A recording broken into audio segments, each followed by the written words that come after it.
She's a wonderful photographer we featured in 2 of our shows. And you'll want to see her show that is the hunger and homelessness. She took portraits at the homeless shelter that are just magnificent. So be sure you get a chance to look at that exhibit as well. Amy? Thank you so much, Sue. And thank you, everyone who joined us this evening, as well as a very special thank you to our 2 poet guests, Tacey and Vinaya. Thank you so much for taking this time out of your very busy lives. And as we just heard, Tacey is expecting to be married tomorrow. So big congratulations and a huge thanks for taking this time to be with us tonight. So I am honored to introduce the 2 poets for this evening's readings, Tacey M. Atsitty and Vinaya Yazi. Welcome and thank you so much for being here with us. Thank you. Tacey, who will be doing our first reading of the evening, is a distinguished poet and writer with history and ties to Utah, Arizona, and New Mexico. Her achievements include the Truman Capote Creative Writing Fellowship, the Corson Browning Poetry Prize, the Morning Star Creative Writing Award, and the Philip Friend Prize. Her writing and poetry have been widely published in many journals and anthologies, with her first book, Rain Scald, which was published in 2018.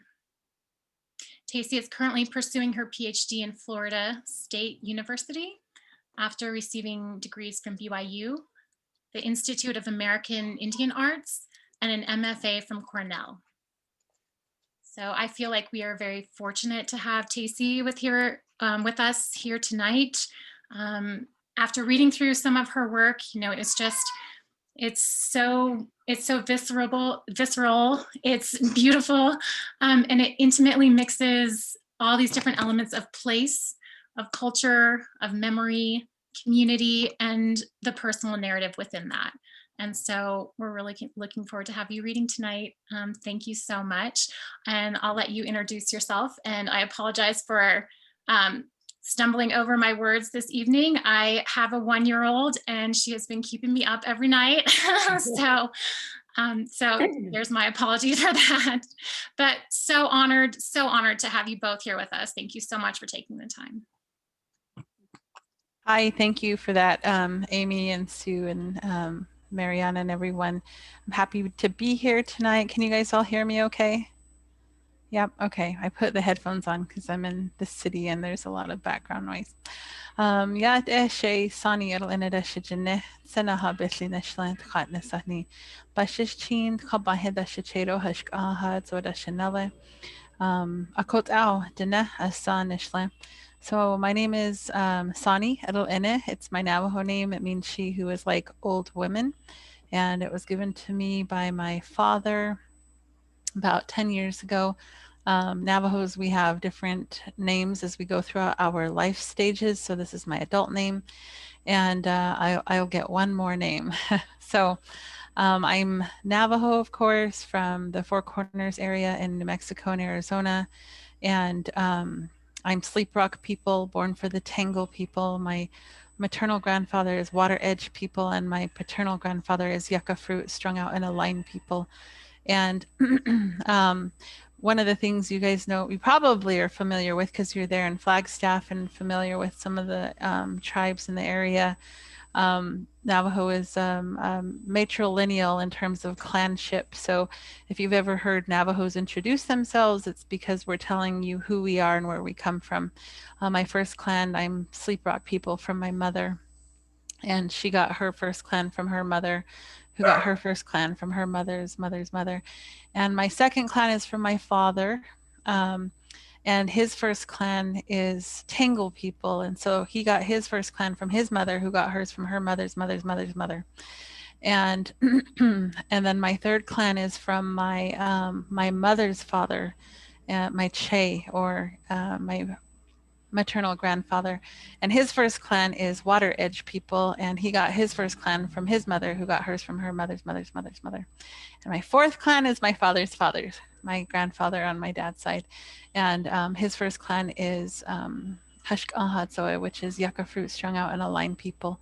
And he got his first clan from his mother, who got hers from her mother's mother's mother. So that's kind of how we keep track of our genealogy and who we are, who we come from. The clanship system also tells us what part of the nation we're from. So, for example, there are over 100 clans within the Navajo clanship system, and my first clan from my mother, Tsenaha Bithni Sleep Rock people, come from the eastern side of the Navajo Nation because they were refugees refugees country-wise in the 1600s when the Spaniards came and started killing some of the Pueblo people, and so some of the Pueblo people ran to the Navajos and sought refuge, and those people are the people that I come from in the 1600s. So that's the Tsenaha Bithni people. And then my dad's Takatanasahni, the Tangle people, are said to have come from the spider people. That says that their mouths move in webs and they're kind of a mean people. That's a characteristic that they have, and I always attest to that because I'm a pretty mean woman. But the nice thing is, like, I'm only half mean because I'm only half my dad, you know. So I'll be nice tonight. Yeah. Anyway, that's just a little bit of information. Maybe you've heard some of that before, maybe not, but I figured I'd take a few minutes to talk about it since the theme for the art show is Matriarch, right? And so I'm going to start with a poem called Elegy for Yucca Fruit Woman. Without me, she said, go. I'm going to the rock that once had wings. My life rolls like rock clods down a volcanic throat, circling the tips of big winds beneath. Poised arms, wing bone, surrounded and closing, dust hinge in upstroke, a small separate in landing, then take off to take air, those inward whooshes as if blessing oneself, marrow leaving the hollow. Pop. She knelt with women filling the earth, mush in tin after tin, filled in with breaking sun. Kneeling down, she'd flap dough with the wood pop, her hands whirring, the air bubbles rising with heat, ready to. Later, she'd send me to 7 to 11, clenching quarters for. At 2 points, they say a man flew with a life feather, quill in hand, from the top of Shiprock down to the people having slain monster birds, plumes and all their veins ending in flight after bird strike. A female eagle swooped east, she once told me. It was like gold whirring in the blue of my windshield. I was in my truck driving and listening to peyote songs when it happened. I had never seen so much dust. When skin slats, layered like stone, then collapses. A red grows gray, aspen expands to the hush of this cedar-filled room. When her neck grew heavy, she said, the music helps me press play. Hey, hey, yo, and ah, hey, nay, hey, hey, yo, and ah, hey, nay. Hey, hey, yo, and ah, hey, nay, nay, hey, hey, yo, and ah, hey, nay. Yana, hey, yana, hey, yo, and ah, hey, nay. Yana, hey, yana, hey, yo, and ah, hey, na, hey, nay, yo, hey. So most of these poems are found in the art exhibit online, and they're from my book, Rain Scalds. It came out in 2018 from the University of New Mexico Press. And so as I was thinking about the poems, choosing the poems for the exhibit, my first thought was, you know, my mom passed away when I was 3 years old. She died in a car accident. And so the next couple of poems, or a lot of the poems that are written, are are mostly of her absence in my life, which was interesting to be invited to this, because I just thought, well, I don't have any matriarchal like poems. I don't have any kind of matriarchal based poetry. And anyway, so just that's a little bit of background as I read some of these. Playground at sunset. Prologue. Go without water on days like these, mouth dry as sagebrush. Know to blow on shallow pools of rainwater before drinking. Point to where a woman pulls out of a rock, but a young child knows not to ask for what is not in front of her. 1. I thought it was a treat to be left for hours, to seesaw the day away, to run through tires erected in dirt and sit inside them when wind or rain came. I'd imagine sitting inside with Joey. They say he kissed Heather in there. Once he touched the burn on my forehead. Ouch, that must have hurt. Never had a boy touched me so tenderly. Then we ran to the swings and he gave me an underdog. 2. Inside the tire, in its darkness, we wait. Only my little sister is young enough to utter, "When's Daddy coming back?" When howl and rain are done, we walk to the edge of the playground to write our names in the sandbox, then smooth them out. 3. Can I just say I got tired of waiting, that it got too hard, the solidified salt tear from inside. Someone knife scratched "I love Tacey" into the back of a door. So the teacher shut me in a room during recess because she thought I carved my love for myself. 4. Even with my brother and sister's weight combined, it wasn't enough to teeter-totter me into the air. But that didn't matter. They were in sky, yee-hawing in the clouds. 5. This isn't the first time I've lain beneath bars, horizontal ladder or bed spring with the wind knocked out, hard packed dirt and gravel or tile at my back.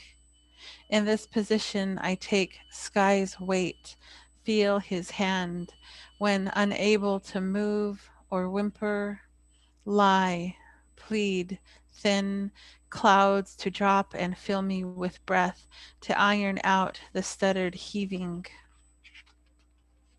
6. I learned not to answer my little sister until sunset calmed our skin, ready for a deep bruise to fill the night.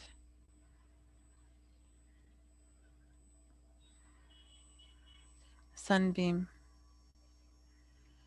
Around noontime on Highway 666, we are driving to town. It is Pepper's 5th birthday. My dad is working. He is probably running laps with students. Cloudless. Our 2 vehicles leave the Cheskas.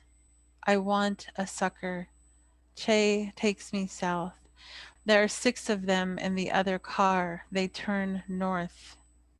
It is too bright today.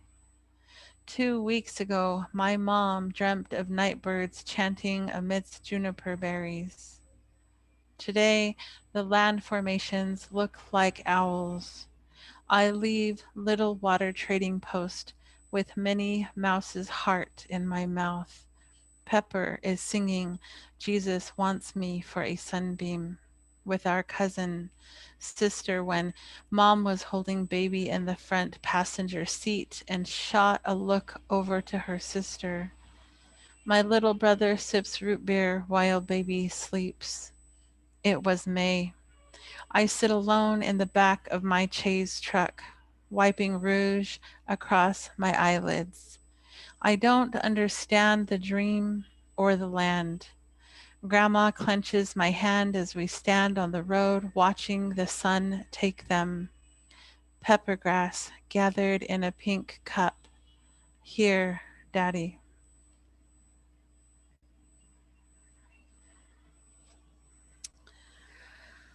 Okay, this next poem is called Leaping Ridge.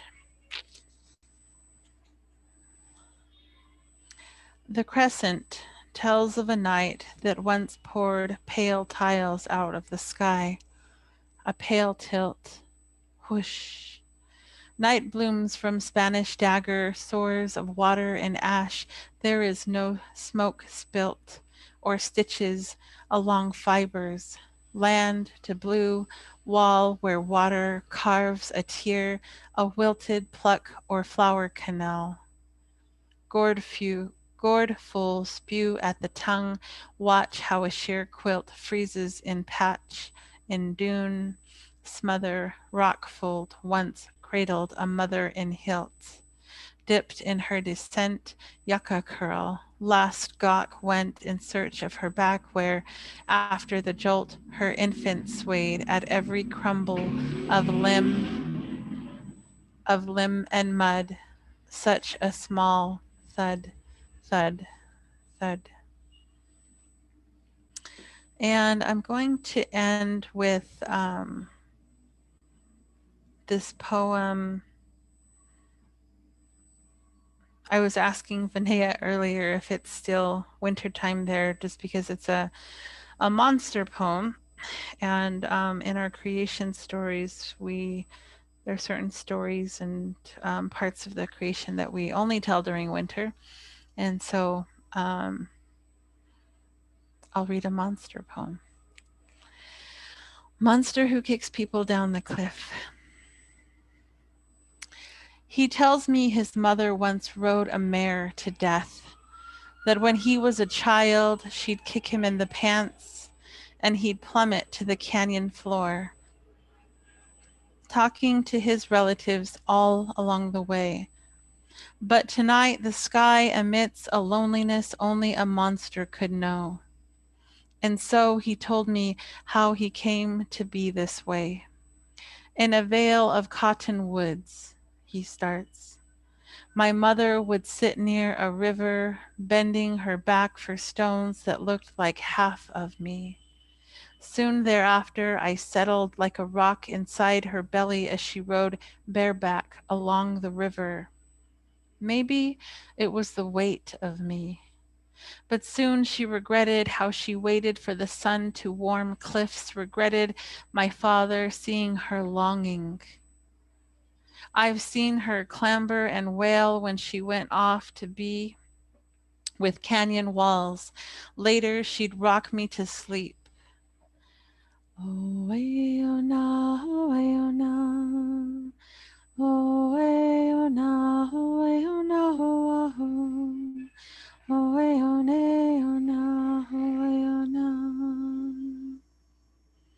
And as she went riding over, I can't tell you how the sky shot me to pieces, how my insides lay like wet mane over river rocks. I never saw the horse again, and now my mother's people know nothing but to skid me across water into the walls below. Your people, he finishes and stands up. When you pile the night as long as I have and wait for walls to sink, then rise into sun, you can never know morning like this. Thank you.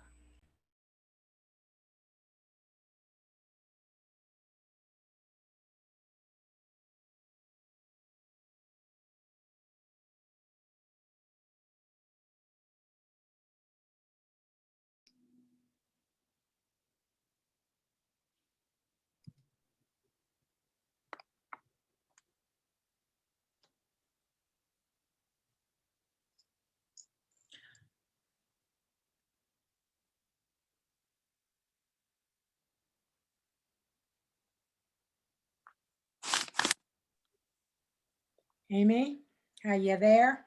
I am. Are we doing I'm so sorry. Are we doing the questions afterward? After both people reading? I think that's what we agreed to. Okay, sorry. Thank you so much. That was so beautiful, Yes. Tacey. I just want to say I lost my mom not about 10 years ago, and I could just feel, I could feel when I first read through your words, but with you reading it, it just has so much, yeah, there's just so much more connection, and the space of the words, you can feel her, the void that she's leaving within the space of those words. So thank you so much for sharing that. Our second poet is Vinaya Yazi. I feel very lucky to call Vinaya a dear friend, and I've been able to work with her on numerous projects. I do not know anyone that is more creative than Vinaya. She always has a project that she's doing. She's a multimedia artist that is very accomplished and very creative, as I said. She is a poet, she's a painter, a photographer, a fiber artist, a collage artist. She's worked in film. I'm not sure if there's any sort of medium that she doesn't work in, but she is from Eastern Dineta. Her heritage is rooted in Huerfano, New Mexico, as well as the Chaco Canyon area. In addition to her poetry and visual art, she is also a guest cultural speaker and an arts educator. She is an alumnus of the Institute of the American Indian and Alaska Native Arts and Fort Lewis College, as well as the University of New Mexico.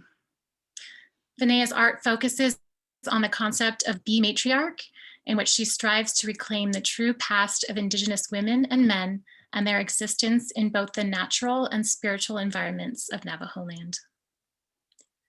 Her readings tonight, as well as her work in the Resilient Matriarchy exhibition, is dedicated to her late maternal grandmother, Jane Warito Yazi. Thank you so much, Vinaya. Oh yeah, thank you, Yate. Yate, everybody from Twitzcott, New Mexico, which is Farmington, New Mexico.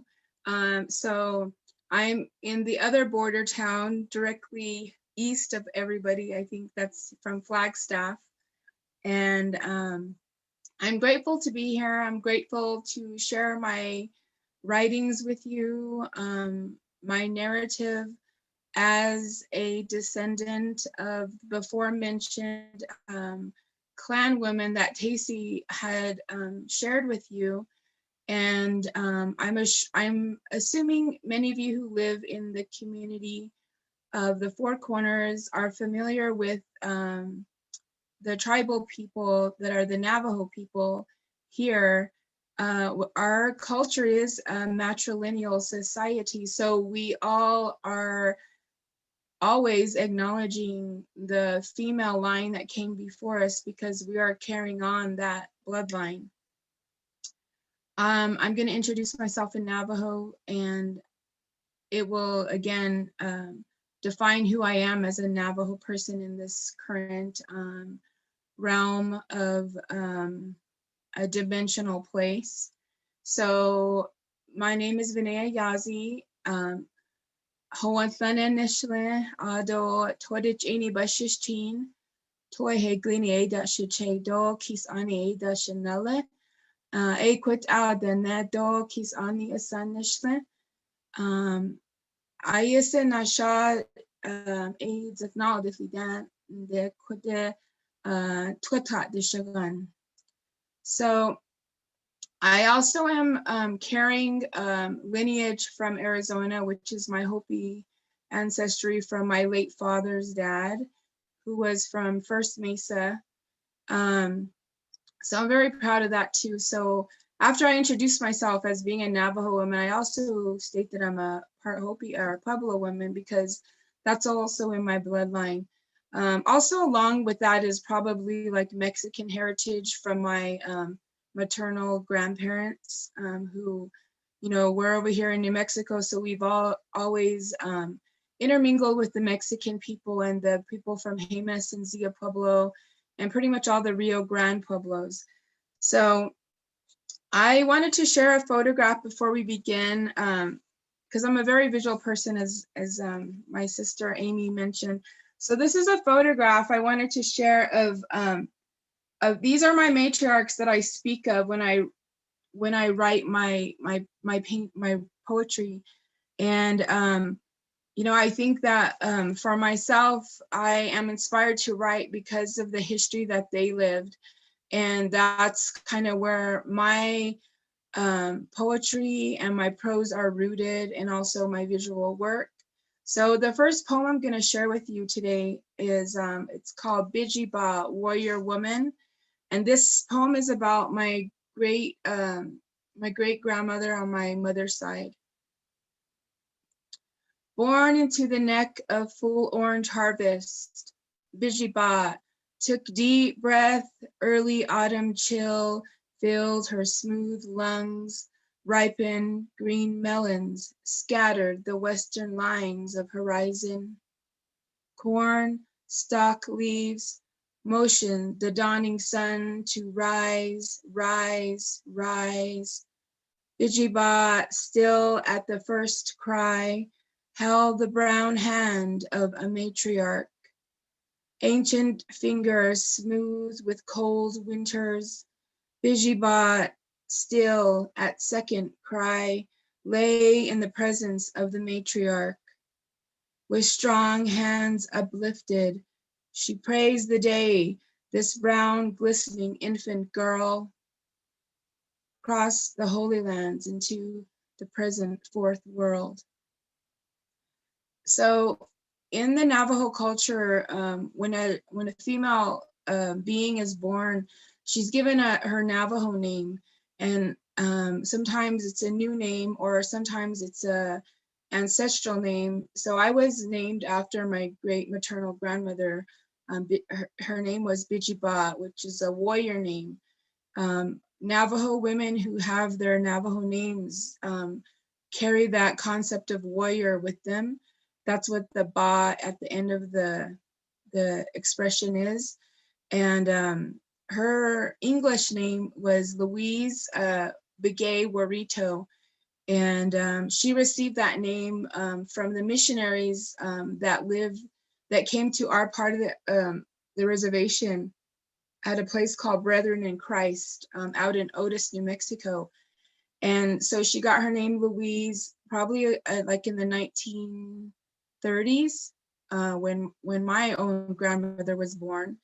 And so, a lot of times our matriarchs, they kind of existed in these two places as a Navajo being with their Navajo name, but then also as an American being, in American culture. So that's where that poem comes from.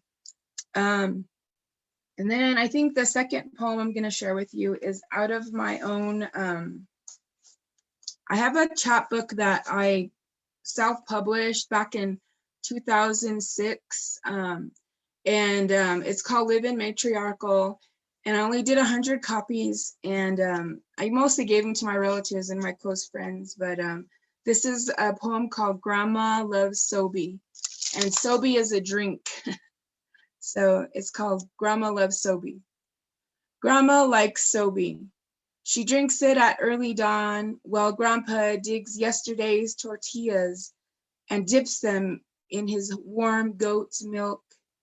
KNDN, all Navajo, all the time, blasts from Che's ancient AM radio, stirring week-old dead res flies on the blue windowsill. 45-minute plus drive to town. Segahodzane, not Ani Nez, or to Twatkat, the water place, where great-great-grandmother, Asa Bizat Flene, gathered ripe green harvest, Chech Ayan Do Namaze, Ayo Bithakan. Great-grandma hunts for pallets of Sobe nestled in the Sam's concrete walkways at the club where all Navajos seem to belong. Her hunt parallels nature, complicated but simple, and soaks in the warm rays of the lights above, and she keeps her hands nestled in the cart on her Sobe hull. Grandmother loves Sobe just as much as she loves spinning her gray and silver wool. Grandma, she listens for the female rain as it mingles with mesa ridges, and she remembers her times when she went to Farmington to buy her own cases of Sobe, Herbalife. Shamasana Sobe, Ayo Bithakan. So that's a poem about my grandmother. I always think about them, you know, they had their favorite things. I was blessed to know my great grandparents until I was a senior in high school. So I really remember a lot about them, and I was able to spend quality time being in their presence and just, you know, observing what they did. And I think that was one of the blessings in my life, and along with you know, being a caretaker for my own maternal grandmother, Jane Warito Yazzie, who, you know, who I lost, our family lost last February. You know, we've been trying to rebalance ourselves in our home now without our matriarch. And, you know, that time has been very interesting. And it's also been the time that we've all been involved with the COVID situation. So it was a very lonely time. And I think that this time around, which is a year later, I am sort of healing, and I feel like I'm healing along with the rest of the world, because, you know, we all got shut in and we couldn't see each other and we couldn't talk to each other and we couldn't, you know, physically, you know, hug one another. And I feel like we're all coming out now doing that. And I think this kind of participation in Zoom is kind of a beginning of that. So I'm really thankful to be here. So let's see, I will share this poem right here. This is kind of a new one that I'm working on. As I showed you before, the photograph that I have my grandmother, I've always been fascinated with historical photographs, and especially the ones that Edward Curtis took and other photographers when they came to the West and into different parts of Indian country. And so I think I might be one of the minute people that actually appreciates what Edward Curtis did. You know, a lot of his work was studio work, and it was work that was sort of set up.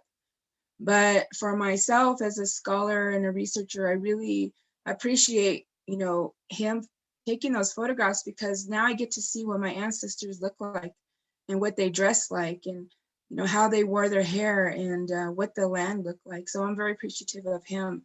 But this one is called An Ode to Edward Curtis. Yeah, him. I imagine him, Edward Curtis, standing small with his monster camera beside him like his own shadow.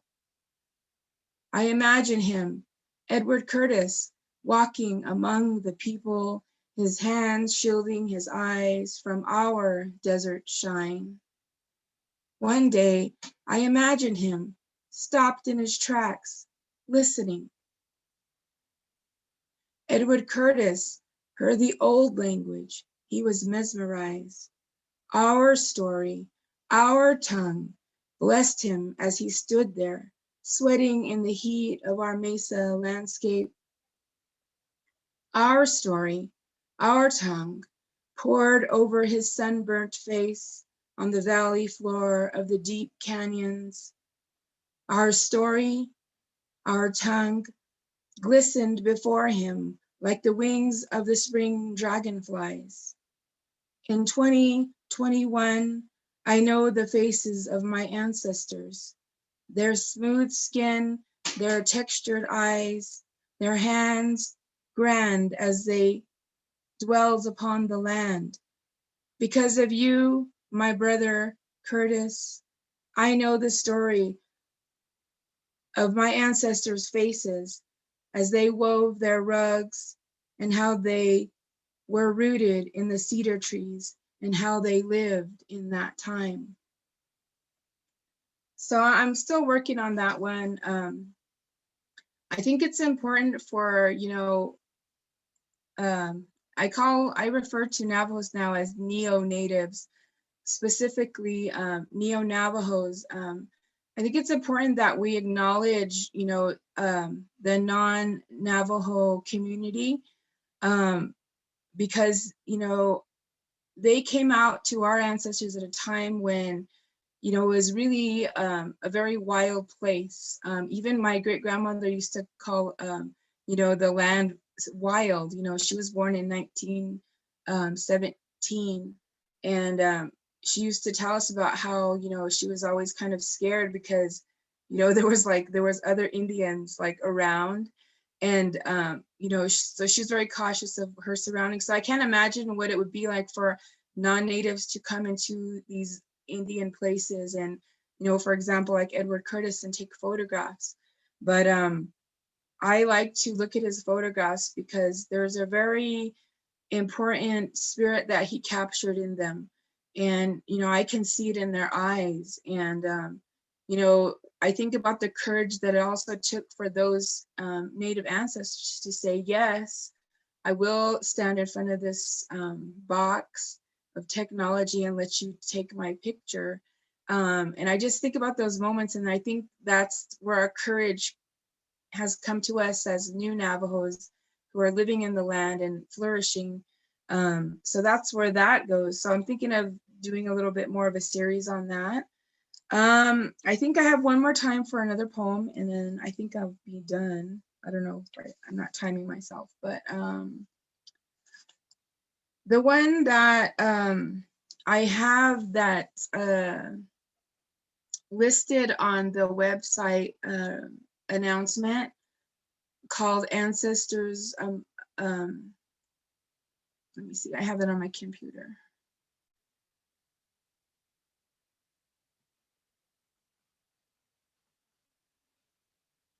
Let me find it, sorry.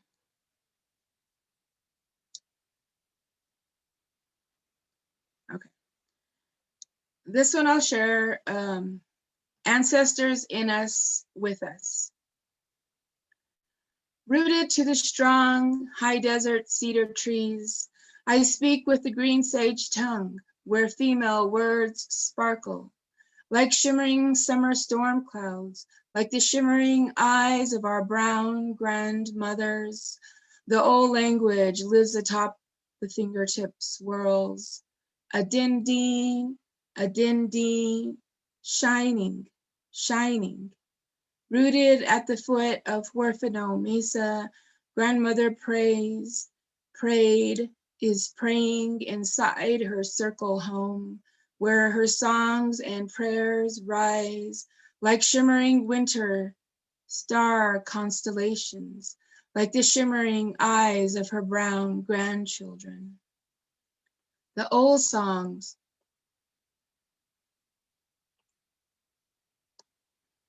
the old language lives atop the fingertip swirls. Masane, masane, grandmother, grandmother. Woman speaks with glittering hands, each finger gripping the female voice, curving lines where the femme words dance vertical, like the shimmering waters of the animas, like the shimmering overflowing arroyos of creation. The old language lives atop the fingertop swirls. Nihizad, Nihizad, our voice, our voice. Thank you very much for being a part of this, and thank you to everybody for doing this for us. Thank you. Kiha.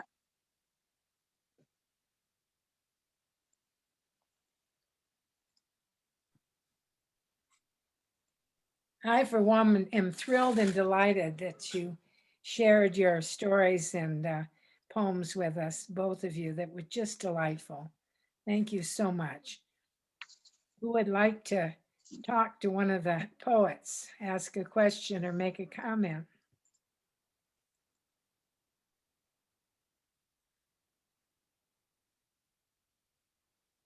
I see Letty's hand.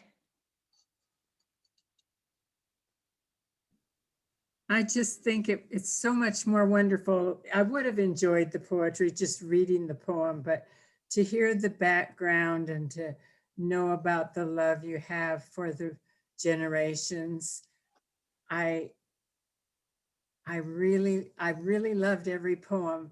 The one about Edward Curtis, I hope you'll put a little bit in there about what you said about the bravery of the people who stood in front of the box. Yeah. Very lovely, both of you. Thank you so much. Thank you. I see Melanie. Yeah, I'm sorry. I don't know if you guys saw, and I wrote in my chat, I think my internet keeps dropping. So I'm kind of only hearing tiny bits and pieces, and then I'm gone for like a minute. Okay. I love the names that you ladies have for certain occasions. And it was so interesting, your histories and the people, the Navajo people, they're very brave, and the artistry is wonderful. I'm so grateful I came to this Zoom meeting and heard all these poems. They're beautiful.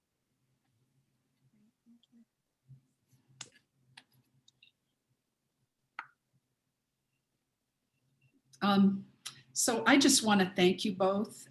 Your words are so evocative. You know, I see Amanda Gorman, when she was interviewed, someone asked her, do you see images and then you translate them into words? And she said, no, I see words. And when you were both reading tonight, I saw images, and I saw people and places and heat and sand, and it was just so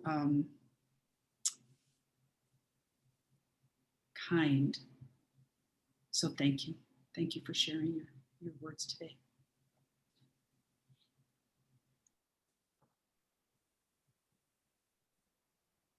Yeah, so I guess I'll say something real quick. My great grandparents, who I mentioned, Louise Warito, her husband's name was Jim Warito, and he was part Mexican. And his father was part Navajo, part Mexican, a little bit of Pueblo from Jemez. And at that time they had to speak 3 languages because it's a language of trade, that they had to do. And so my great grandpa always taught his family that, you have to sort of be these Navajo people that are willing to speak to non-Navajo people. And I guess now the term would be progressive Navajos, because, my family never shied away from having relationships and sharing dialogue with non-Navajo people from our community here in New Mexico. And I think that has really helped to shape who I am as a visual artist, and also as a writer, a poet, and also as an educator, because I really see the wealth that is there for myself to go out into the community and create ties with people, and not to just be shut off because they're not Navajo or they're not Native. And I think that's one thing that I teach children now when I'm in the classroom, that we have to be open-minded.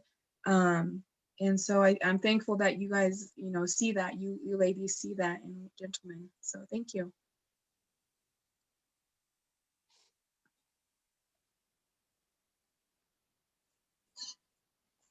I'd really like to respond to that because I'm a relative newcomer to this part of the country.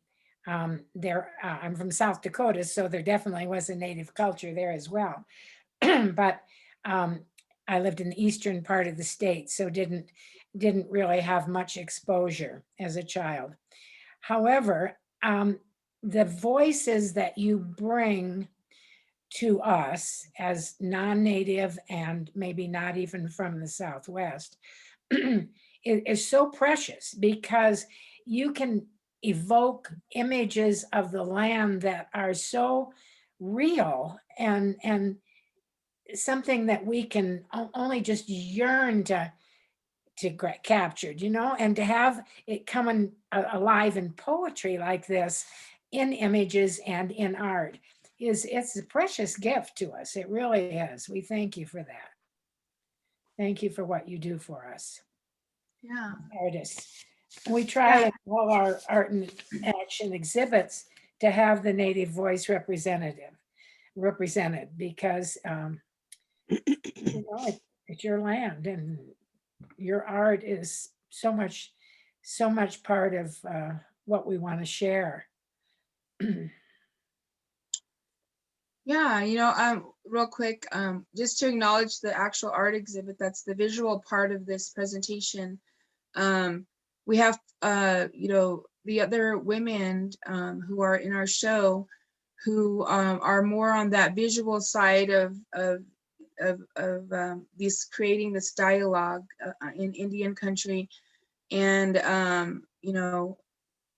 Monica Wapaha and Lynette Houses and Avish Charlie are also an important part of the conversation, even though they're not here right now. Their work is really about storytelling. It's about history of their own tribal identities, because they're also Pueblo and Dakota. And, I think it's a great perspective to see outside of Navajo country, to see how these women are still creating stories about their lives and their history and their future through their art. So I'm really glad that these women were able to join our show. And I think that really balances out this resilient matriarchy exhibition. So I'm grateful for that. I just want to acknowledge them. Did you talk to them about doing an April panel?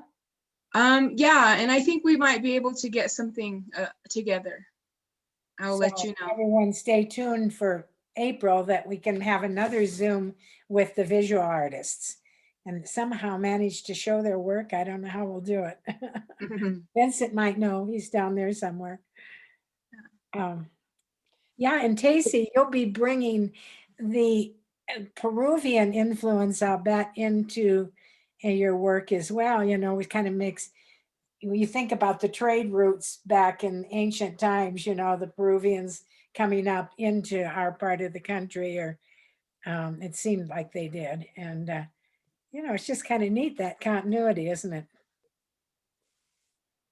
Yeah, I was thinking about your comment earlier, Sue, about how, when we go into new spaces or other people's indigenous homelands, how I think like it's important that me specifically too, that that I hold a respect and a reverence for the people who inhabit those lands and whose ancestors they were. I moved here just a few weeks ago, and I'll be here for maybe 6 to 12 months, just depending on. But I have a home in Florida now. I moved there in August for my PhD, and even moving there, that's Seminole and Miccosukee and Choctaw. Like that's their land, their country, and I think just that respect that you were talking about, and knowing that these people and their ancestors have inhabited the lands long before, and they have ties to the land, they have insights that I don't have. And anyway, yeah, so I think about that often whenever I go into a new land, just always trying to be respectful and trying to learn what I can and how I can. And I'm interested too, like in how my move here and a marriage and everything's going to influence my work, and I'm really excited for it, actually. So we'll see. I'm sure it'll be good stuff. It'll be wonderful.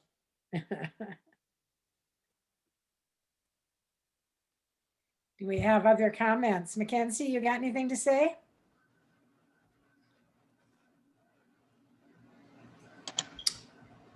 Apologies in advance if there's any feedback on my end. I was in a meeting yesterday and was told there was feedback.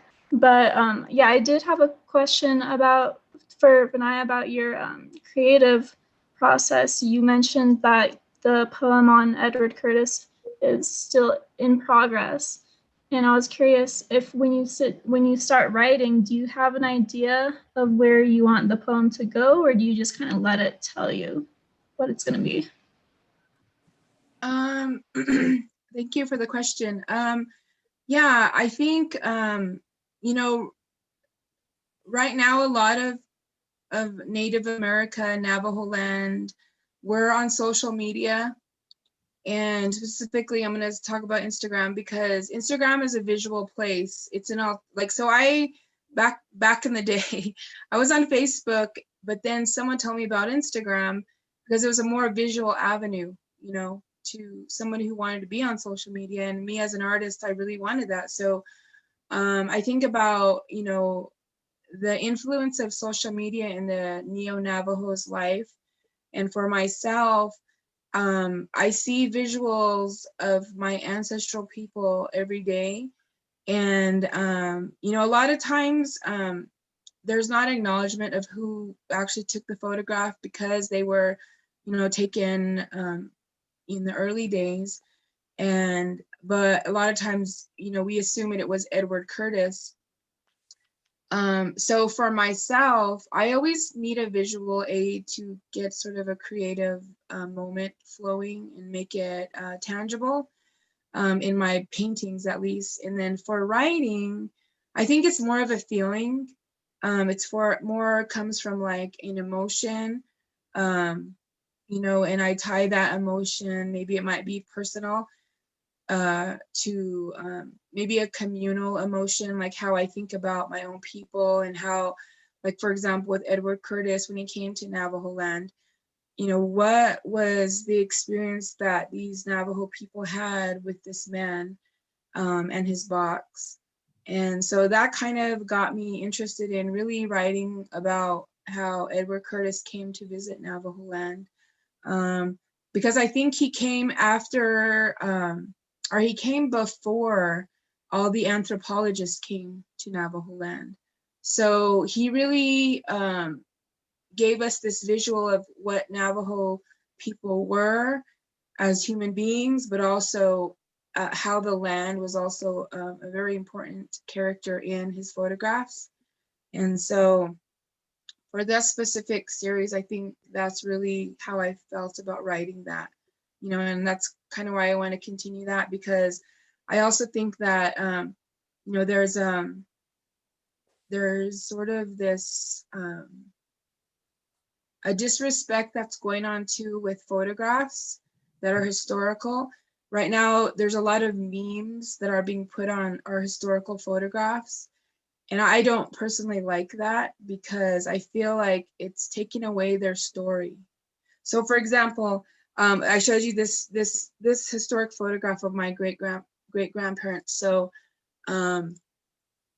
if I was to put this on social media and then someone were to take it and put a meme on it, and if you don't know what a meme is, it's M-E-M-E, and they basically put like their own belief or their own commentary or opinion on a photograph to really change the narrative of what this photograph is actually about.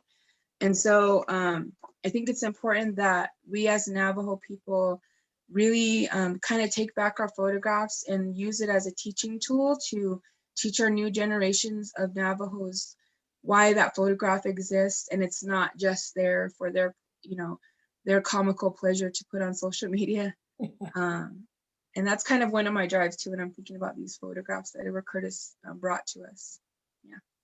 I think Vincent was going to say something, and I do want to point out that Vincent and Vinaya worked together to produce this beautiful exhibit, Resilient Matriarchy, and we thank you both for the incredible work you did on that. Can you unmute Vincent? Thank you. Sorry about that. Vinaya and Tacey, it's great to see you. Amy, great to see you also, and what a wonderful introduction to the work. It was an honor, it's been an honor working with this group of artists, and the one thing tonight that's really stood out to me as I've been listening is the power of the cadence in the delivery of the words. You know, one of the things that struck me even as we were building the website and looking at the narratives is one of the challenges in any kind of printed form of narrative is you sort of lose. I mean, there's the way in which the page is laid out with the spacing. You, Tacey, specifically in a lot of your work, there I get that sense of the pauses and the silences, but then to hear you speak them, and also particularly, I was really moved with the song and sort of the interjection of the melody within and between the words. And it made me wonder specifically in your work, Tacey, is the singing that we heard, is it the same as the poetry, or is it kind of a departure from the narration into the experience of the song and then back into the sort of narration? Thank you for the question. Yeah, I think that I think they're both, right? I think that songs have different functions. Sometimes, most times traditionally they're for healing, but sometimes they're also to tell a narrative, and also just to help us, like to give us energy to do the work that we need to do. And so songs have these different roles within an older way of life. And so in the monster poem, it was a sort of lullaby that I kind of wove into that, because for me it was interesting from writing a poem in persona of a monster, because I mean, so often we hear the stories about these giants or these monsters that would, you know, kill our people, and so, but we know where they came from, and they came out of they were birthed from Navajo women who and I guess, yeah, from Navajo women who, I'll let you guys read the story, read the stories if you ever get a chance, but it was from our own incorrect actions that the monsters came about. And so I think in that way, it was this sort of appeal to emotion in terms of, yeah, these monsters are still half human, right? That even though they are doing what they're doing, we're the ones who brought their existence about, and trying to humanize them in a way. And so for that reason, the monster was telling the narrative of his own birth, and so that's why that for that particular poem, the decision to weave in that lullaby was my reasoning for that. And let's see, the other one, Elegy for Yucca Fruit Woman. I think it's interesting because, I mean, I don't do it often, and I feel like it's, you know, there was a question earlier, when you write poetry, is it me making the decisions, or is it kind of the poem telling me what it wants to be? And I think in that situation, there are certain songs that they go with those pieces. And so that was, those have been my experience with the weaving in of songs into certain poems. Thank you. And Vinaya, I had a question also, in a similar question for yourself. And one of the things that really stands out in both of your presentations tonight, and I'm aware of the power of naming, particularly of the individual or of the child. And a lot of your work is has a component in that about sort of naming. And I wondered if maybe you could speak to that, like sort of the history of the naming and where that comes from, because it seems like such a beautiful history or tradition. And it's referenced in both of your work, but I wondered if maybe you could talk a little bit about that. Yeah. So I think in Navajo land, you know, there's the existence of Navajo names is still perpetuated because the process or the ceremony of giving the name is very tactile. for the relatives of the child who's going to get the name, whether it be male or female. But I think it's in a way of really, actually identifying ourselves, but also like,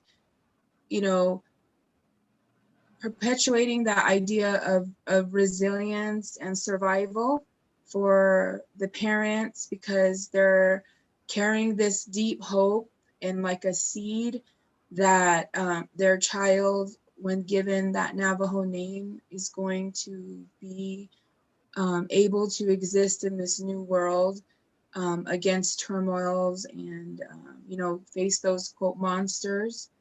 And so I think for myself, when I think about my Navajo name, I think of the warrior that it pertains to. So the background of the Navajo female name, which is the BA at the end, the BA Ba, there's women named Glenna Ba, or, there's a lot of Navajo names, but it really, what that refers to is in history, when the men would go out and fight in against, tribal people, the women fought along right with them. So, we were going out with them as warriors, and, so we were given those warrior names to help our people survive. And so I think for myself, I feel like I'm a visual artist first, and then I'm a poet, whereas some people are reverse. So for myself, I really hang on my history of my warrior name to inspire, my work. And I think it really helps me to have an imagination to be able to write, So for example, even in my new works that I'm doing with the Edward Curtis pieces, I'm really thinking about a warrior woman, like an archetype, who I always use in my visual work as Water Woman, sort of traveling along with Edward Curtis throughout the reservation. And so, it's a different type of a warrior cause, not just like battle. So the perpetuation of warrior woman names in our culture is still strong. And I just think that it's very inspirational to have as part of when I, my process of creating. Thank you. Thank you for that question. Sue, I'm not sure where we are on time. It's about 12 after 7. Yeah, I think we got started a little late, but we've had an hour together. And pardon me. I do want to point out that Tacey is going to be reading at the book festival this spring. And so keep your eye out when you get the information about our book festival, which will be online this year. So you can catch some more of her work. Anybody else have something real quick to say? Amy, do you want to just say one final thing? I just want to say thank you again, everyone, for joining, and especially for our poets. I did have a quick question, and hopefully this won't take us, much longer, but I was curious, this has just been such an interesting to, for the lack of my words, as I said, my daughter has stolen all of my brain cells, but this last year has been so challenging, so different, than many other years. And for artists that I know, it seems like either it's this year where they're flourishing and they're creating so much art, or it's, it's this void. And I was just kind of wondering, how this last year has affected your art process. I don't know if either one of you could just say a few words on that, and then we can wrap up. I really appreciate it. Thanks. Yeah, mine's definitely been a void. That's about it. No, I'm the same way. There's just been, so many challenges daily that yeah, that there just isn't space, you know, for that creativity. So I'm right there with you. It seems like you have a lot of wonderful things going on though. And Vinaya? Yeah, I think for me, art has I always have thought of art as a lifesaver. I always tell kids, you know, art saves lives, and I've seen it help children come out of depression and loss of family and, you know, these traumas. And now this year, I've seen it come full circle and help myself heal from the loss of my grandmother. And so for me, I've been very much creatively inspired by the lockdown mode. So I've been doing a lot of things that my grandmother taught me to do, which was weave and sew. My matriarchs were seamstresses and weavers, and so I've been doing a lot of that this year, along with the writing. But I think for me, that's what art has done for me. And you know, I think what you can see on our website to what I contributed with my photographs and my writing is really what this past year has been. So I'm very grateful for that opportunity to have a legacy that was made through the art. And I feel like it's not only personally for myself, but it's also for people out there who have been experiencing trauma in their different ways. Because I think that we as people who were amidst the COVID pandemic lockdown, we all have this trauma that we are kind of carrying with us. And I think that art's going to help us. Thank you for the question, Amy. Thank you, everyone. It was wonderful. I appreciate you gals so much. Thank you. Thank you. Thank very much. you. Thanks, everyone. Have a good night. Yeah. We'll see if we can get it posted so more people can enjoy what you've done. Good night. Be sure to visit the website. Yes.